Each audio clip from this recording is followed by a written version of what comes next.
Jesus, groot bo almal, sterke verlosser, magtige Heer en Heiland, Immanuel, God is met ons, reddende Heere, levende woord.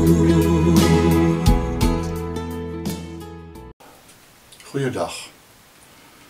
Professor Koenig het dan 'n tamelike tyd gewy aan Abraham en die verbond met Abraham as een van die paaie wat van die Ou Testament deurloop tot Christus. En hy kom dan tot die slotsom dat net soos wat die besnydenis aan kinders 'n aandeel aan die verbond gegee het, nog voor hulle kon glo, doen die doop dit in die Nuwe Testament.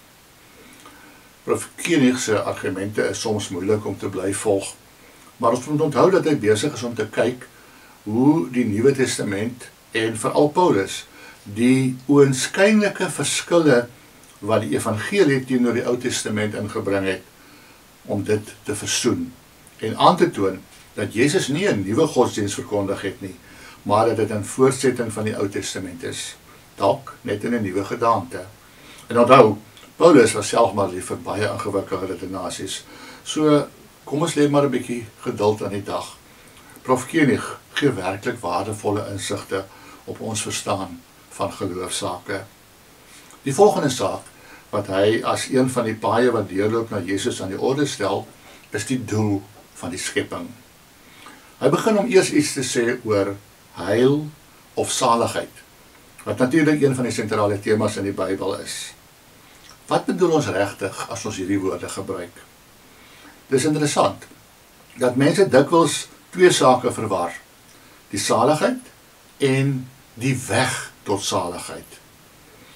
As ons praat oor weergeboorte, bekering, regverdiging, sondevergifnis, praat ons nie oor saligheid nie, maar die weg, die manier hoe ons tot saligheid kom, die manier waarop ons in die heil deel kry. Die pad Kaapstad toe is mos nie Kaapstad nie. Vir Prof. Koenig gaan dit nou oor die saligheid self, nie die heilsweg of die manier om die heil te verkry nie. Die pad daarheen.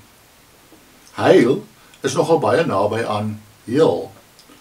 So heil of saligheid kon beteken dat alles heel, reg, in orde is, reg werk, of dan sy doel bereik. Dan sou ons seker kon begin om te vra, waarom het God alles geskep? Hy seker nie sommer in die blou te besluit om te skep, en toe sommer lukraak daarmee voortgegaan nie. Ons kan seker verwag om in die Bybel aanduidings te kry van 'n skeppingsdoel. En dis seker redelik om te aanvaar dat saligheid iets met hierdie doel van God te doen het. Omdat ons nie duidelike en direkte verwysings daarna in die Bybel kry nie, kan ons tog wel uit die algemene besprekings van die groot lyne in die Bybel aanduidings daarvan kry. In die geskiedenis het daar veral 3 sake na vore gekom as die doel van die skepping. Die eer van God, die skepping self en die verbond. Ongelukkig word hierdie sake dikwels teenoor mekaar gestel en teen mekaar afgespeel asof net een daarvan korrek sou wees, terwyl hierdie verskillende sienings mekaar dalk juis onderling verryk en versterk.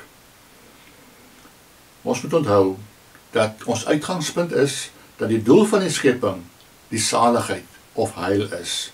Ons sal regtig gelukkig wees.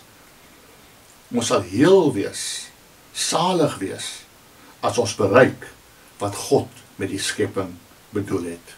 Maar daaroor kan ons maandag verder kyk na wat Prof. Koenig vir ons kan aandui. Kom ons bid saam. Hemelse Vader, soms voel ons of ons so doelloos in die lewe ronddwaal.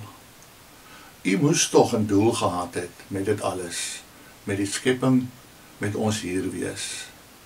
Wil u dit vir ons wys uit u woord uit en vir ons help om werklik daardie doel na te strewe, sodat ons gelukkig kan wees, salig en vol heil.